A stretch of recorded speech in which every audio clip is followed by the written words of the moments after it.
اپنے سینے میں قرآن کی نعمت دولت اور برکت کو سمو لیا ہے ماشاءاللہ۔ یہ اتنے افضل ہو گئے، حدیث پاک میں آیا من حفظ القرآن وعمل به، جس نے قرآن کو حفظ کر لیا، اس کو اپنی زندگی میں نافذ کر لیا، اس کے حلال کو حلال جانا، اس کے حرام کو حرام جانا، وہ اپنے خاندان میں سے، اپنے پریوار میں سے 10 ایسے لوگوں کی شفاعت کروائے گا جن پر جہنم واجب ہو گئی ہو۔ یہ ان کی فضیلت ہے۔ اور ہم غور کریں، آپ غور کریں، میں غور کروں کہ کیا مجھ سے دیکھ کر کے رب کا قرآن پڑھنا نہیں آتا؟ کیا میں اتنا گیا گزرا؟ میں آج ہندی کا اخبار، انگلش کا اخبار، میں سب چیز پڑھ لیتا ہوں، لیکن رب کا کلام پڑھنا نہیں آتا مجھ سے۔ میری زندگی ایسے ہی گزر جائے گی؟ کیا میں یوں ہی قبر میں چلا جاؤں گا؟ کیا مجھے قرآن کی شفاعت نصیب نہیں ہوگی؟ کیا مجھے قرآن کا فیضان نصیب نہیں ہوگا؟ کیا مجھے قرآن پڑھنے والوں میں میرا شمار نہیں ہوگا؟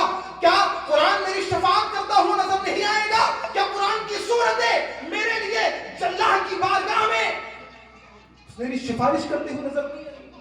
ہم نے کبھی سوچا؟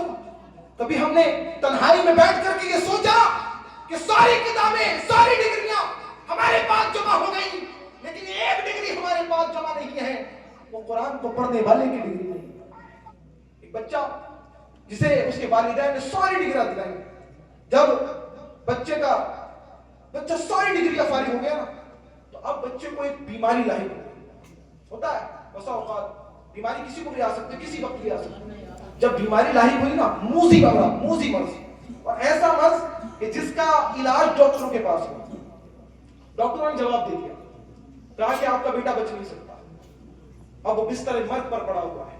اس نے اپنے والد صاحب کو بلایا، کہا والد صاحب میری فلاں ڈگری اٹھا کر کے لاؤ۔ کہا وہ جو ہائی اسکول کی، انٹر کی، ایم بی اے کی، فلاں ساری ڈگری لے آؤ۔ کہا والد صاحب یہ جو ڈگریاں ہیں نا، ان میں سے آپ وہ ڈگری نکال کر کے الگ کر دیں جو میرے ساتھ قبر میں جانے والی ہے۔ کہا بیٹا ان میں سے کوئی ڈگری ایسی نہیں۔ کہا والد صاحب وہ جو اوپر ایک کتاب رکھی ہے نا جس پر غلاف چڑھا ہوا ہے، نام آپ سمجھ گئے ہوں گے۔ کہا وہ اٹھا کر کے لائے۔ کہا والد صاحب اسے کھولیں۔ والد صاحب نے کھولا۔ کہا والد صاحب مجھے دیکھ کر کے پڑھنا نہیں آتا۔ کہا والد صاحب یہ ساری ڈگریاں ایک طرف رکھی ہوئی ہیں، اور یہ ایسی ڈگریاں ہیں کہ آج میرا آخری وقت آ گیا، اور یہ آپ نے ہی دلوائی تھی۔ آپ نے نہ حلال دیکھا، نہ حرام دیکھا، نہ دن دیکھا، نہ رات دیکھا، اور مجھے قابل بنانے کے لیے، میرا دنیاوی مستقبل روشن کرنے کے لیے ساری ڈگریاں میرے لیے جمع کر دی، اور آج ان میں کوئی ایک ڈگری بھی ایسی نہیں جو میرے ساتھ قبر میں جانے والی ہے۔ اور یہ جو رب کی کتاب جسے قرآن کہا جاتا ہے، آج میں اس کو دیکھ کر کے بھی نہیں پڑھ سکتا۔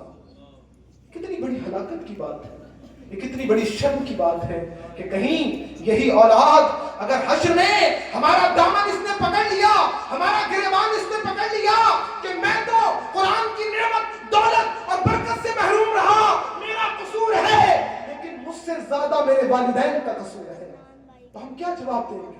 ہم کسے منہ کی دکھائیں گے؟ دنیا میں تو بچ بھی سکتے ہیں، دنیا میں چھپ بھی سکتے ہیں، دنیا میں عذر چل سکتے ہیں، لیکن آخرت میں عذر نہیں چلے گا، آخرت میں بہانہ نہیں چلے گا۔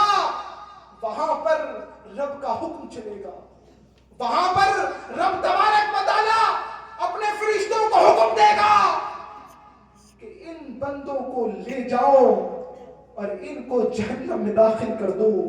یہ وہ لوگ ہیں کہ جنہوں نے اپنی زندگیوں کو بغیر قرآن کے گزارا، یہ قرآن کو جانتے نہیں تھے، قرآن کو عمل میں نہیں لاتے تھے۔ اس وقت ہمارا کیا بنے گا؟ ہم نے سوچا کبھی؟ آج عہد کر لیں کہ اپنی اولاد کو قرآن پاک ہم ضرور سکھائیں گے انشاءاللہ۔ ہم خود بھی قرآن سیکھیں گے، ہم خود بھی قرآن پڑھیں گے، ہم خود بھی قرآن پر عمل کریں گے، اپنی زندگیوں میں قرآن کو نافذ کریں گے، اور دنیا میں بھی کامیاب ہوں گے، آخرت میں بھی کامیاب ہو جائیں گے۔ الحمدللہ یہ آپ کی دعوت اسلامی ہے جو گھر گھر قرآن کا فیضان پہنچانا چاہتی ہے۔ اس کا ہر شعبہ دیکھ لیں، آپ کوئی بھی شعبہ اٹھا کر کے دیکھ لیں، اس کی وابستگی قرآن سے ملے گی۔ چاہے دارالمدینہ دیکھ لیں، چاہے جامعۃ المدینہ دیکھ لیں، چاہے مدرسۃ المدینہ دیکھ لیں، چاہے فیضان مدینہ دیکھ لیں، ہر شعبہ اس کا، ہر ڈپارٹمنٹ اس کا ایسا ڈپارٹمنٹ ہے جو بندہ مومن کو قرآن سے جوڑتا ہوا نظر آتا ہے۔ آج یہ مشکبار مدنی ماحول ہمارے سامنے ہے۔ آج الحمدللہ یہ ہمارے لیے نعمت ہے۔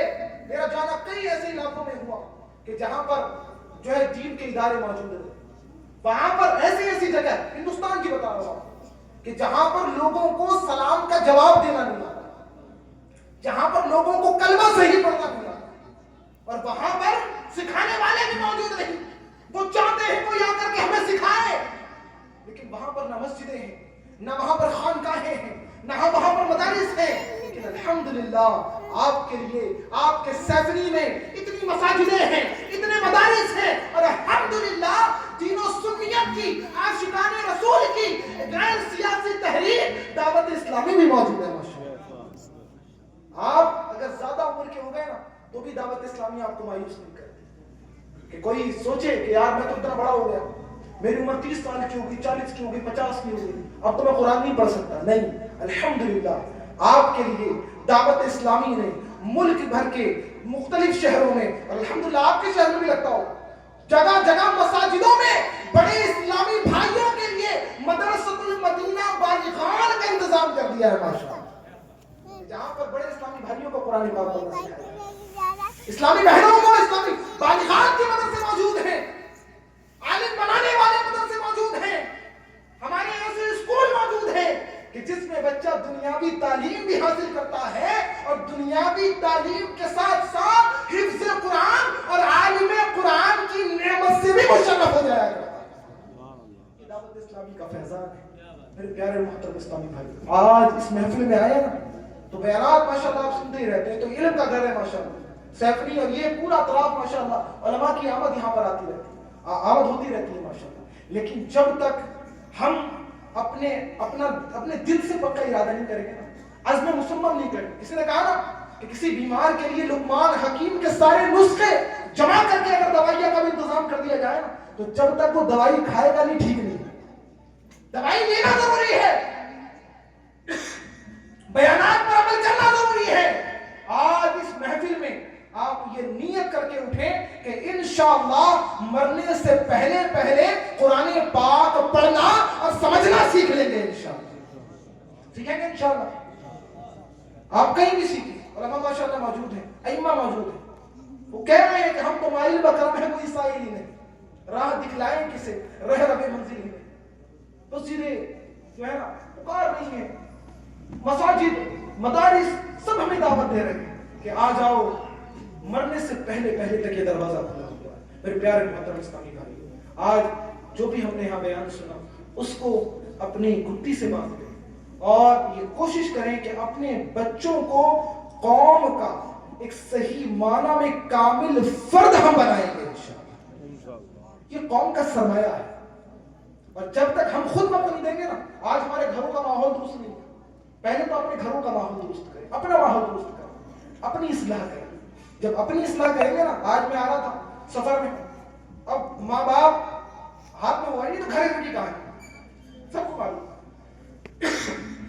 ہاتھ میں موبائل موجود ہے اور بچوں کو ویڈیو دکھا رہے، بچے کی عمر 2 سال 3 سال، بچوں کو ویڈیو دکھا